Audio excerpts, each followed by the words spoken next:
So at the beginning of this year, I started what would be my first original manga series in the form of Dragon Ball Super VE Part 1. Unbelievably, the story immediately gained over 1.2 million views, followed by Part 2 also gaining 1 million views, and so forth until Part 11, where an incredible 5 million more of you have now tuned in for just this one series, and another 10 million of you have tuned in for all my other series, which have inexplicably also gained millions of views on single videos. How I'm still on 450,000 subscribers, I don't know for sure, but a big part I think is down to some viewers not actually knowing this entire story they are watching has not only been written by me, narrated by me, but is also completely illustrated by myself and now my growing team. And since you now know I'm in complete control of the story, in today's video I want to really talk about one super important plot point that started in the very first episode that I get asked a lot about, putting to bed the question and also revealing some reasoning behind where I've gone with both King Vegeta and Bardock in the story so far. But before we begin, today's video is sponsored by Summoners War Sky Arena, a mobile turn-based strategy MMO that has actually been one of the most popular turn-based RPGs for 7 years now, with over 110 million downloads in both the Google Play Store and Apple App Store. You're bound to have heard of their huge global community and thriving competitive esports scene. But now is a better time than ever to download and get stuck in, with over 1,000 unique monsters to collect and awaken, the ability to customize your very own Sky Island, weekly in-game events, and of course, a ton of different dungeons to explore. And right now, they have a 7th anniversary global event where you can earn points in-game to get over 100 different rewards, as well as unlock high-value summoning opportunities and a new, updated exclusive costume. So if you want to see what all the fuss is about, download now using the links in the pinned comment and description. But now, on to Vegeta.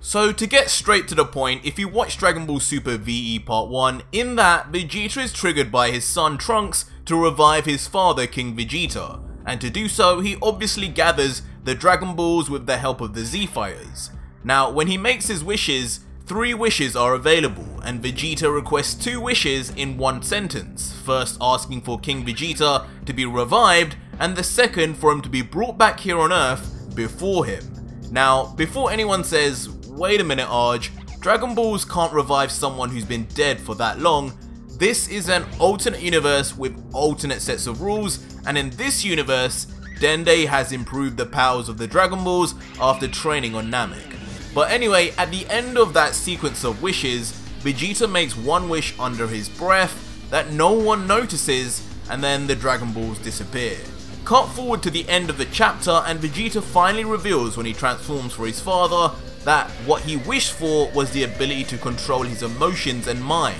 much like what a therapist would normally do to help emotionally unstable people. And with that, Vegeta was then able to overcome the one barrier that prevented him from using Ultra Instinct, and so achieved Mastered Ultra Instinct. Now since then, 11 episodes later, you've definitely noticed that Vegeta hasn't shown this again even once. And that is because I'm officially saying, right now, I am removing that part from the story. Vegeta will still, for now, just have his Evolution Blue form as his max form. And I'm doing this because when I first wrote and released Dragon Ball Super VE Part 1, I had no idea it was going to be as big as it was. Just like I had no idea Dragon Ball Super GR was also going to be as big as it was. All my videos are now just the most watched on YouTube related to Dragon Ball of any YouTuber, even ones with double or 5 to 6 times as many subscribers. And so when I wrote the story for Part 1, I had no idea that I'd even be able to afford the time to make a sequel. So I wanted to kind of just end on a big twist that caused lots of comments, etc, etc. But now the story has progressed and got to the point where I'm adding in detailed lore, adult themes, and even new forms, the whole Vegeta having mastered Ultra Instinct doesn't fit that well, and I'm moving towards a scenario where all 4 of the Saiyans have actually got different forms. Goku is the one with the mastered Ultra Instinct, Vegeta has Evolution Blue and perhaps another new form later on, King Vegeta now has the Super Saiyan 4 God form, and Bardock for now uses Ultra Instinct while wearing the sacred blindfold given to him by Whis, and he too will go down a surprising transformation route next chapter, so stay tuned.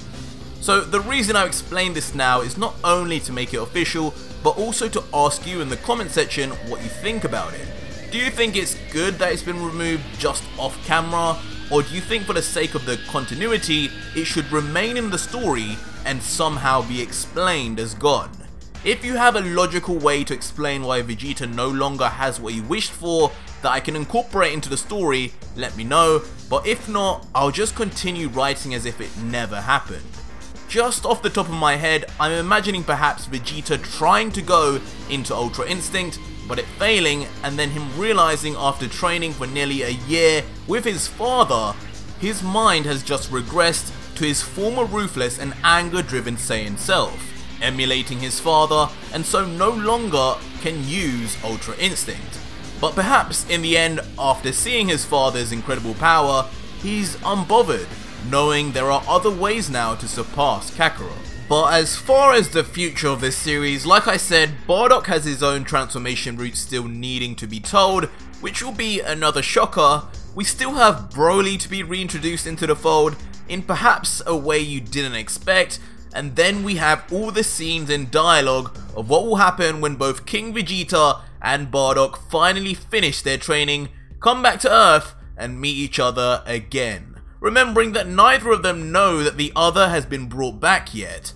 For those of you begging for a King Vegeta and Bardock fight, it will surely be done, with the winner being decided by the new law in the universe yet to be introduced at this point. After this Saiyan transformation arc, that's when Frieza and King Vegeta's ultimate revenge will finally begin pushing the story forward, and from there is where the real story begins, as I already have in mind some sinister events and reveals. But let me know what you think of everything I've said so far in the comments down below. If you haven't seen Dragon Ball Super VE or any of this series that I make, I'll link some playlists up here on the right that you can click on, and if you want to support me, you can do so by following me on my Instagram and Twitter, where you can get exclusive manga panels and previews before anyone else. And if you want to go one step further and even beyond, you can help directly fund my work on Patreon for $3 a month, less than a cup of Starbucks, where you immediately get access to not only 250 plus fan mangas to read, but also get downloadable copies of my original stories also, updated forever and for free. Links will be in the description, but until next video guys, cheers.